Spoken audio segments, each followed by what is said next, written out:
ಬಣ್ಣದ ಬದುಕಿಗೆ ಎಂಟ್ರಿ ಕೊಟ್ಟ ಬಳಿಕ ಹೇಗಿದೆ ಲೈಫು? ಹೇಗಾಯಿತು? ನಾನು ಡೇ ಒನ್ ಮಾತಾಡಿಸುವಾಗ ಇದು ಇವಾಗ ಇನ್ನೂ ಸ್ವಲ್ಪ ಸೂಪರ್ ಆಗಿದೆ. ಹೇಗೆ ಏನೇನು ಚೇಂಜಸ್ ಆಯಿತು ನಿಮ್ಮ ಲೈಫಲ್ಲಿ ಅಂತ ಹೇಳಿ?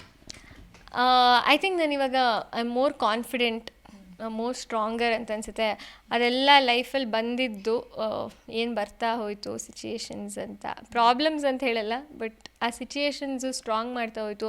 ಎವ್ರಿ ಕ್ಯಾರೆಕ್ಟರ್ ನಾನು ಪ್ಲೇ ಮಾಡಿದ್ದು, ಎವ್ರಿ ಆಪರ್ಚುನಿಟಿ ನಾನು ಸಿಕ್ಕಿದ್ದು, ಆ್ಯಂಡ್ ಬಿಗ್ ಬಾಸಿಗೆ ಹೋಗಿದ್ದು ಎಲ್ಲ ಒಂದೊಂದು lesson. So I think I am more stronger, I am more confident ಇವಾಗ ಅಂತ ಅನಿಸುತ್ತೆ.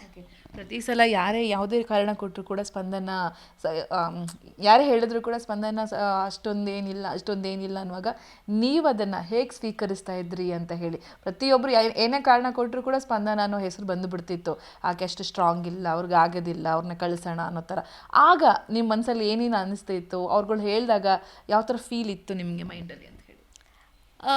ಎವ್ರಿ ಟೈಮ್ ಯಾರು ಹಂಗೆ ಹೇಳಿದಾಗ ಅವ್ರನ್ನ I have to prove them wrong ಅಂತ ಅದೊಂದು ತಲೆಗೆ ಬರ್ತಿತ್ತು. ಬಟ್ ಇನಿಷಿಯಲಿ ಅದೇ ಸ್ವಲ್ಪ ಕಷ್ಟ ಆಗ್ತಿತ್ತು, ಯಾಕಂದರೆ ಸುತ್ತಮುತ್ತ ಇರೋರೇ ಅದನ್ನೇ ಹೇಳ್ತಿರುವಾಗ ಯಾಕೆ ಹಿಂಗೆ ಹೇಳ್ತಿದ್ದಾರೆ ಅಂತ ಒಂದು ಇದಕ್ಕೆ ಹೋಗ್ತಿದ್ದೆ. ಆಮೇಲೆ ಅಫ್ಕೋರ್ಸ್ ಅದವ್ರ ಸ್ಟ್ರ್ಯಾಟಜಿ ಅಲ್ವಾ, ಅದನ್ನೇ ಮಾಡಬೇಕಲ್ವ, ಇಲ್ಲಿ ಎಲ್ಲರೂ ಒಬ್ರಿಗೊಬ್ರಿಗೆ ಕೆಳಗೆ ಹಾಕಿ ಡಿಮೋಟಿವೇಟ್ ಮಾಡೋದೇ ಆಟ ಅಂತ. ಸೊ ಆ ಸ್ಟ್ರ್ಯಾಟಜಿ ಅನ್ನೋದನ್ನ ರಿಯಲೈಸ್ ಮಾಡಿಕೊಂಡು ನಂಗೆ ರಿಯಲೈಸ್ ಆಗ್ತಿದ್ದಂಗೆ ಐ ಥಿಂಕ್ ನಾನು ಸ್ಟ್ರಾಂಗ್ ಆಗ್ತಾ ಹೋದೆ ಅನಿಸುತ್ತೆ. ಅವ್ರು ಮಾಡ್ತಿರೋದು ಇದಕ್ಕೆ, ಯಾಕೆ ಕಾರಣ ಕೇಳಿದಾಗ ನನಗೆ ಸುಮಾರು ಜನ ಕಾರಣ ಕೊಡ್ತಿರ್ಲಿಲ್ಲ, ಹೇಳ್ತಿದ್ರು ಅಷ್ಟೇ. ಅದಕ್ಕೆ ಸ್ಪೆಸಿಫಿಕ್ಕಾಗಿ ಕಾರಣ ಕೊಡಿ ಅಂತ ಕಾರಣ ಕೊಡ್ತಿರ್ಲಿಲ್ಲ. ಸೊ ಅವ್ರು ಕಾರಣ ಕೊಡದೇ ಇರುವಾಗ it's not a strong reason ಅಲ್ವಾ ಅಂತ ಐ ಬಿಕೇಮ್ ಸ್ಟ್ರಾಂಗರ್.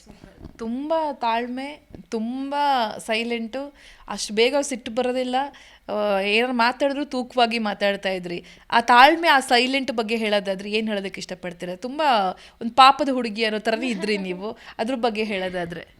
ಅಂದರೆ ನಾನು ಪಾಪದ ಥರ ಇದ್ದೆ ಅಂತ ಅನಿಸಲ್ಲ ನನಗೆ, ಬಟ್ ಅನ್ನೆಸೆಸರಿಯಾಗಿ ನಾನು ತುಂಬ ಜಗಳ ಮಾಡ್ತಿಲ್ಲ, ಮಾತಾಡ್ತಿದ್ದೆ, ಅನ್ನೆಸರಿ ಜಗಳ ಮಾಡ್ತಿಲ್ಲ. ಅಂದರೆ ಓಕೆ, ಅವ್ರೇನೋ ಕಾರಣ ಕೊಟ್ಟಿದ್ದಾರೆ, ಅವ್ರ ಪರ್ಸ್ಪೆಕ್ಟಿವ್ ಏನು, ನನ್ನದು ಅಲ್ಲಿಂದ ಶುರುವಾಗ್ತಿತ್ತು. ನಿಮ್ಮ ಪರ್ಸ್ಪೆಕ್ಟಿವ್ ಏನು ಹೇಳಿ, ಯಾಕೆ ನಿಮ್ಗೆ ಅನಿಸ್ತು?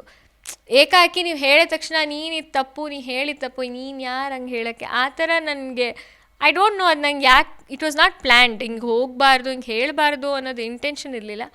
ಬಟ್ ಅದೇ ಥರ ನನ್ನ ರಿಯಾಕ್ಷನ್ ಹಾಗೆ ಇರ್ತಿತ್ತು. ಬಟ್ ಕೇಳ್ತಿದ್ದೆ ನಾನು, ಯಾಕೆ ಹಂಗಂದ್ರಿ, ನೀವು ಯಾಕೆ ಆ ಒಪಿನಿಯನ್ ಯಾಕೆ ಕೊಟ್ರಿ, ಅವ್ರೇನೋ ಸಿಚುಯೇಷನ್ ಇದ್ದಾಗ ಆ ಸಿಚುಯೇಷನ್ಗೆ ನನ್ನ ಜಸ್ಟಿಫಿಕೇಷನ್ ಏನು, ನನ್ನ ಮಾತುಗಳೇನಿತ್ತು ಅಥವಾ ನನ್ನ ಒಪಿನಿಯನ್ಸ್ ಏನಿತ್ತು, it's still remain the same, ಅದನ್ನೇ ಹೇಳ್ತಿದ್ದೆ. ಬಟ್